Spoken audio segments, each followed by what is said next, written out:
Mark Meredith, thank you very much. And joining me now, General Jack Keane, retired four-star general, Institute for the Study of War chairman, and Fox News senior strategic analyst. General, it's always good to have you with us. I know that you have been in the sort of circle of advisors on all of this. I'm wondering what you think about this new announcement that Steve Witkoff will go back at the president's direction to Moscow, and also that the president says he will not meet with either leader until they have reached an agreement. Your thoughts, sir?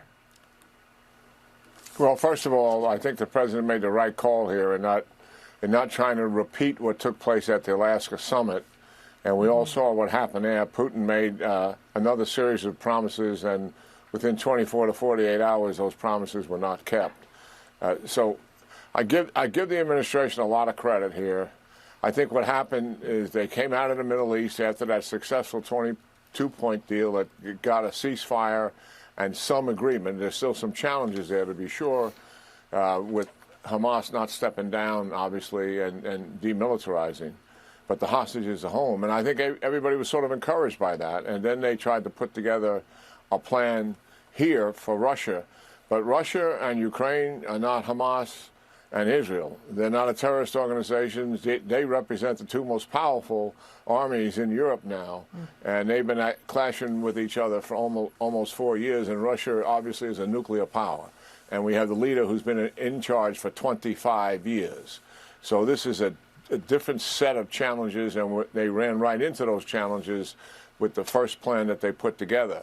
But look at the progress that appears to have been made in Geneva. Give Secretary Rubio and others who have participated in that with the Ukrainians to get to the point where we are right now. From what I understand, we're down to just a couple of issues that still need to be worked. Now, it only takes one issue not to have a deal. Let's be frank about it. So the number of agreements is always important, but it takes one to shut a deal down.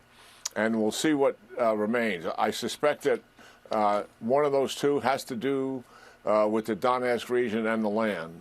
And Zelensky obviously will always have a lot of concern about that, so our audience understands. It's just not a matter of Zelensky saying it's okay.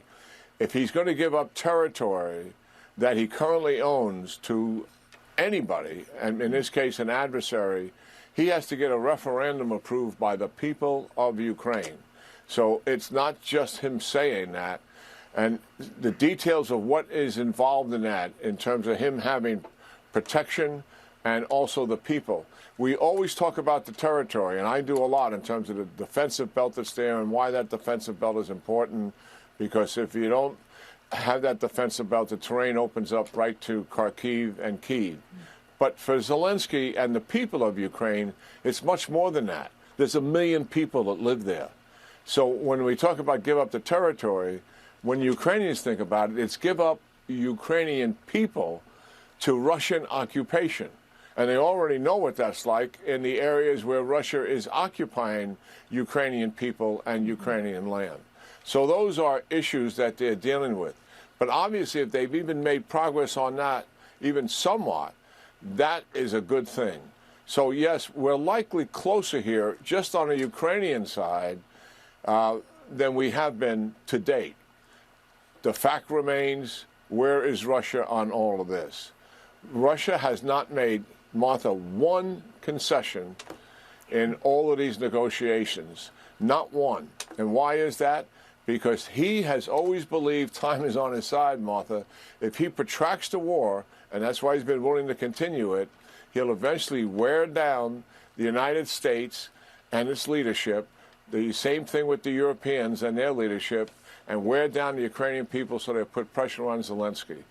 When it comes down to it, war is always a test of wills. And what Putin is trying to do is wear down the will of the United States, the Europeans, and the Ukrainians so he can get major, major concessions to his advantage. We'll see what Mr. Putin eventually has to say about this deal. And hopefully there's something in here that is where he's willing to make the major concession to go to a ceasefire and at least stabilize this situation, even if further negotiations have to take place. I'm not optimistic with Putin because the facts so far don't give anybody that kind of optimism. but we'll have to see what's put in front of him. And I think a couple of issues need to be resolved for the Ukrainians as well. Very, very complex. And as the United States looks at this situation, we have our own interests, national security interests, economic interests at home. There's a lot of competing pressures on that. But your points on Putin and his reputation for not upholding these kinds of deals is very important to remember here, as well as we look at the safety and security of the global picture. General Keane, thank you. As always, great to have you here, sir. We'll be watching every move of this, as I know you are. Have a wonderful Thanksgiving. Hey, Sean Hannity here. Hey, click here to subscribe to Fox News YouTube page and catch our hottest interviews and most compelling analysis. You will not get it anywhere else.